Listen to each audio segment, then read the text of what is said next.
News 24 తెలుగుకు స్వాగతం. నా పేరు శ్రీలత. వార్తలోని ముఖ్యాంశాలు ఇప్పుడు చూద్దాం.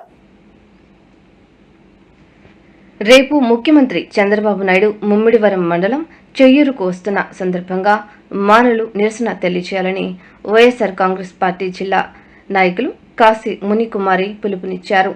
ఎస్సీ వర్గీకరణ ద్వారా మాలలకు తీరని అన్యాయం జరిగిందని మునికుమారి ఆరోపించారు.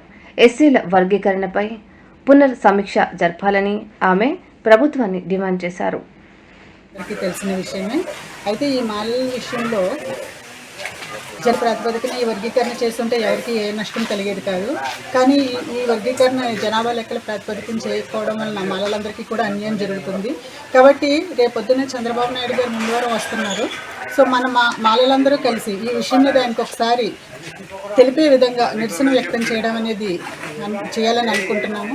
కాబట్టి మాలలందరూ కూడా ఈ కార్యక్రమంలో పాల్గొని ఆయనకి ఈ విషయం మీద ఒకసారి చెప్పే విధంగా ప్రయత్నం చేద్దాము. లేదంటే మన నిరసన వ్యక్తం చేసి మాలలకు అన్యాయం జరుగుతుంది కాబట్టి మీరు ఈ విషయం మీద మరొకసారి పునరాలోచించుకొని నిర్ణయం తీసుకుంటే మంచిదనే విధంగా మేము అందరం కూడా కోరుకుంటున్నామని చెప్పేసి మనందరం కూడా ఈ కార్యక్రమాన్ని సక్సెస్ చేయాలని చెప్పి మీ అందరినీ కోరుకుంటూ రేపొద్దున మీ అందరూ కూడా ఈ కార్యక్రమంలో పాల్గొనాలని చెప్పేసి కోరుకుంటున్నాను.